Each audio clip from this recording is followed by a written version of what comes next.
Welcome to DROD'S MMA and Boxing. This is my post-fight review of Kell Brook versus Errol Spence Jr. But before we get started, I want to just take the time out to recognize the men and women around the world who died and fought for our freedom. It was a collective effort, and it wasn't just America, but it was everyone who was part of the Allied services, those who in Africa, those in Australia, Asia, South America, Central America.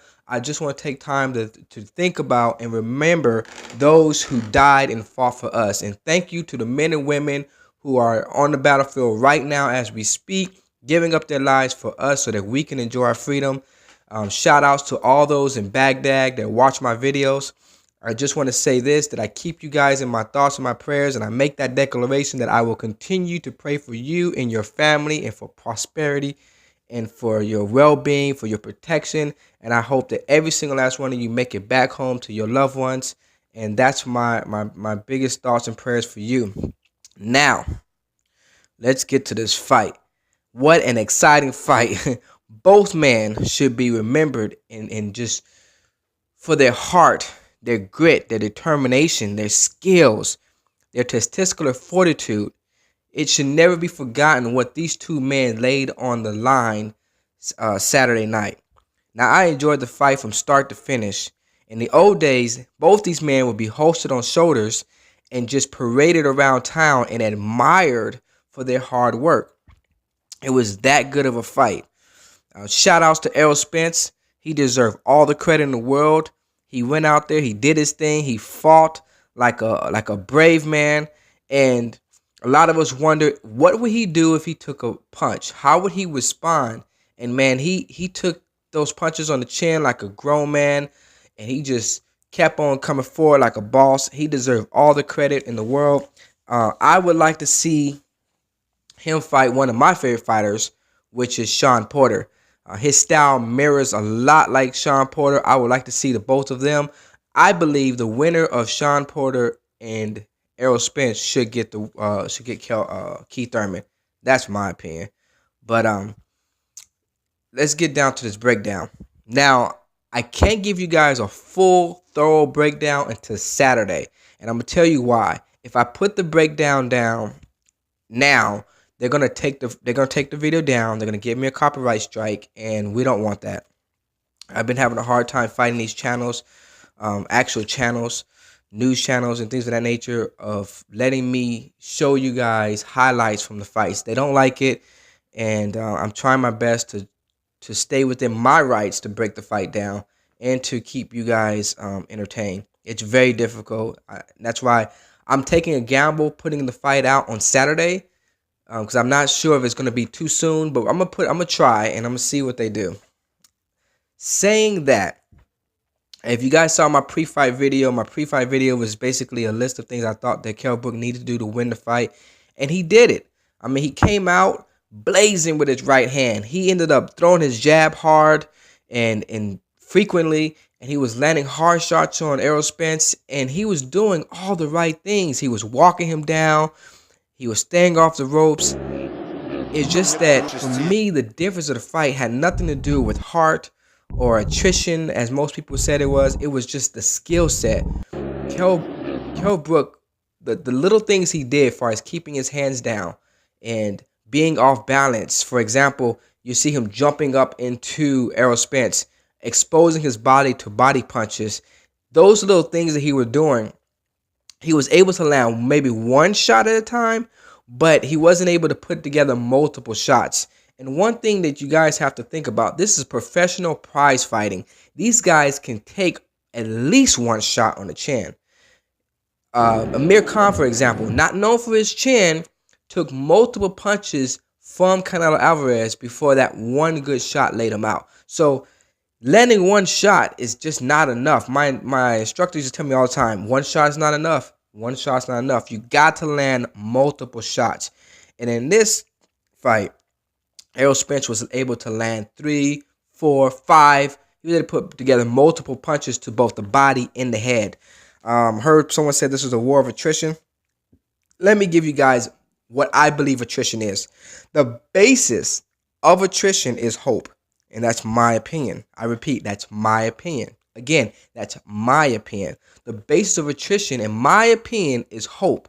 If a fighter has hope that he will win the fight, or if he can land a good punch that he can knock you out, then he will endure more. It's equivalent to running a race and you see both guys on the side of you, they're just as tired as you are, and you can see the finish line. You're more willing to endure than if you were running a race and both guys were healthy, they were strong, they weren't showing any time of exhaustion. You're feeling the exhaustion, you can't see the finish line. You're more likely to drop back than you would if you saw the finish line. And it's kind of the same thing with fighting. If I can't land a punch and you're landing multiple punches, chances of me quitting is higher than me trying to endure, because after all, I have no hope of winning this fight. I'm not able to land a punch. Also, I'm not seeing you get tired. I'm getting tired, but you seem to come on stronger and stronger, and my hope kind of deteriorates after a while. A perfect example is Roberto Duran. You wouldn't say Roberto Duran didn't have heart, would you? Of course not. He was known for his heart. It's just that when he fought Sugar Ray Leonard at that time, his mind wasn't in the right place, and so he quit. Sometimes when a fighter quit, it has nothing to do with their heart. But like I said, if you can take away someone's will or the hope that they have, then you can win the fight. That's why I say it wasn't much. This fight didn't have much to do with attrition, as people say it was. It was based upon skill set. You know, Kell Brook was getting hit with more shots, more clean shots, more often than Errol Spence was. And you can't call it a war of attrition because Errol Spence's eye wasn't injured. It was Kell Brook's eye was injured. A war of attrition is when both guys are experiencing the same amount of punishment and therefore are basically they're trying to outlast each other, endure each other. In this case, one person was severely injured and the other person was fresh. That's why I don't call it a war of attrition. Saying that, body punching, Errol Spence landed beautiful body punches. Every time they even got into a clincher situation, he ripped the body, he ripped the top of the head. He made Kell Brook pay for every time he got into the clinch, which is what I thought he would do, and that's what I put in my pre-fight breakdown.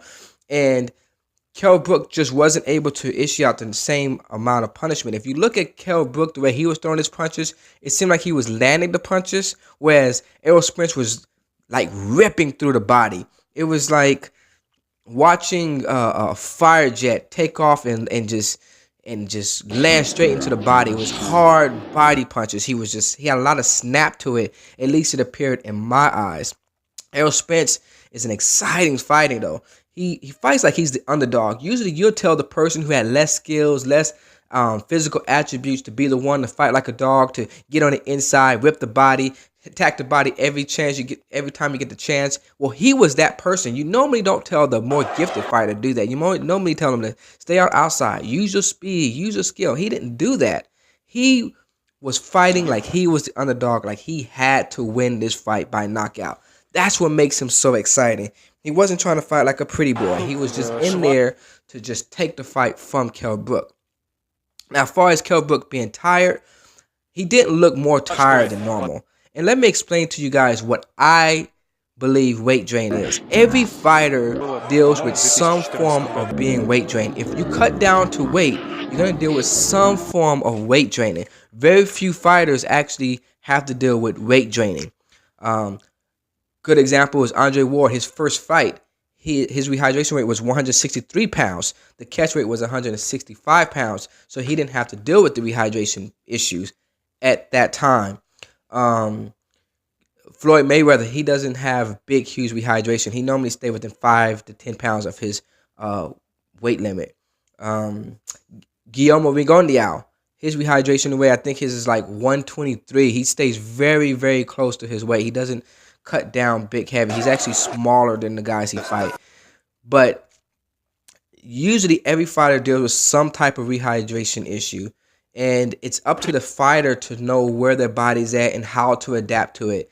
Sometimes you're not accustomed to punching at the lower weight, so you have to get adapted. It doesn't mean you don't have any punching power at that weight. It just means that you don't feel as strong as you did at the higher weight. You may not have the same type of energy level. You may not have the same type of stamina. You might have to select your shots a little bit better. Not run around the ring. You might have to walk a little bit. You have to find your way to deal with that rehydration issue. Everybody goes through it. And I can tell you from personal experience, you just have to find yourself in that situation. That's the only way I can explain that. I can't explain it any better. If I did, it end up taking up more than 20 minutes to explain rehydration. So he didn't look tired to me. And the fight was very competitive up until the ninth round until he hit the ground. For me, the fight had a lot to do with the eye injury. I mean, a lot of people, they have no respect for Kell Brook and what he went through. You can't tell me anything about Kell Brook's heart because no one has suffered an eye injury the way he did. And what concerned me the most is about this fight before it happened was I felt that he needed a tune-up. After being undefeated for such a long time and winning a silver medal in the Olympics and finally taking his first loss to Gennady Golovkin, such a devastating eye injury like Ronda Rousey, I felt because coming from an injury like that, you don't know yourself and you need time to reconnect yourself and figure out who you are and figure and test yourself out. And I felt that before when I popped my ribs. I tore the ligament in it, and I just didn't have the confidence to take a punch in my ribs anymore. I didn't have the confidence to throw a hook because every time I did, I could feel the muscle move inside my side of my body, and the bone would pop. I just didn't have the confidence anymore, and that's what I felt like he deserved. He deserved the opportunity to get a tuned-up fight, to get us to figure out where he's at, and to test himself, to test his weight, all that stuff. That's what he deserved, and I didn't think he got that. Not taking anything away from Errol Spence, that's just my observation. Errol Spence did a great job. He deserved all the credit in the world for that. And this is one thing he said in the interview that really struck out to me.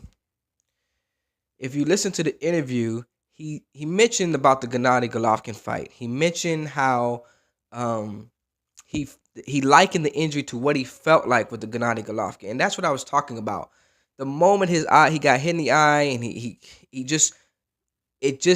the remembrance of what he went through and the surgery, that was enough to make him quit, and that's why I felt like he needed that. He said the key words for me, and it's all in this interview right here. 7th round in the eye, and it felt like same as the Golovkin one. Probably not as bad at that time, but it were getting it on it over the rounds, and it was getting worse. And in the last round, it caught me in it, and it just stuck there, double vision, and I couldn't see out of the eye now. I couldn't see, so I had to stop. But when you can't see, there's nothing you can do. Could you make welterweight again? Yeah, I could. So, those are the key words, and I just felt like he needed a tune-up for the fight. Other than that, I mean, it was a good fight. I enjoyed watching the fight. You guys stay tuned. On Saturday, I'm going to release the full breakdown of that fight, and I hope you guys enjoyed. This is DROD'S MMA and Boxing. Leave a comment at the bottom. Smash the like button. Y'all tell me what y'all expect from Kell Brook after this, and what do you think he should do after such a devastating eye injury again.